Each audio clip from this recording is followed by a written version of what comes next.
আপনার দলের মহাসচিব মির্জা ফখরুল ইসলাম আলমগীর সাহেব মঙ্গলবারই বলেছিলেন, সকালে মন্তব্য করেছেন যে বিএনপি মধ্য মানে এই বছরের মাঝামাঝি সময় নির্বাচন চাই। এটা কি আসলে সম্ভব? না, সম্ভব না কেন? সম্ভব না কেন? আমার বোধ হয় এর আগে তত্ত্বাবধায়ক সরকার হচ্ছে, তারা 3 মাসে নির্বাচন করছে না।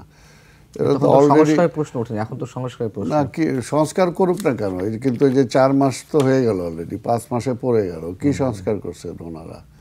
কথাটা হলো যে আমার টার্গেটটা থাকতে হবে। আজকে হাজারো সমস্যা নিয়ে যদি আমি চিন্তা করি, আজকে লং টার্ম আমি যদি প্ল্যান চিন্তা করি, 5 সালা পরিকল্পনা, আজকে যদি আমি চিন্তা করি 2 বছর 5 বছর পরে কি হবে, ওই চিন্তা তো এই সরকারের না।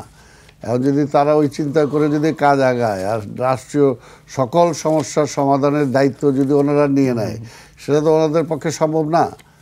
ওনাদের পক্ষে সম্ভব না। বরঞ্চ সবাইকে এই মুহূর্তে বলা উচিত যে এই সরকারের কাছে আল্লাহর রাস্তায় আপনারা কোনো দাবি দেওয়া প্লেস করেন না।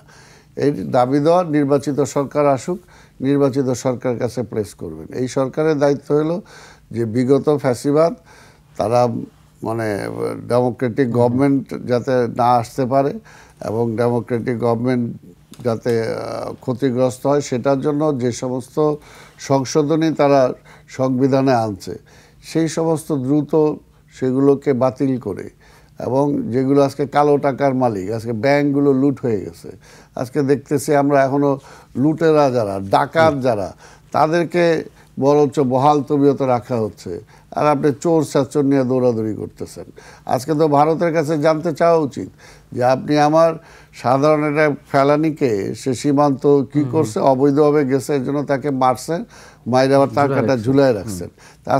আজকে এই সরকার তো জানতে চাওয়া উচিত যে ওবায়দুল কাদের কিভাবে সেই দেশে গেল। শিয়া বাটার ও ভিটামিন ই সমৃদ্ধ lily glam beauty soap. Lily, always beautiful. আজকে বিভিন্ন এমপি যারা আজকে সেই গণহত্যার দায়ী, যারা বিভিন্ন মামলার আসামি, তারা কিভাবে গেল?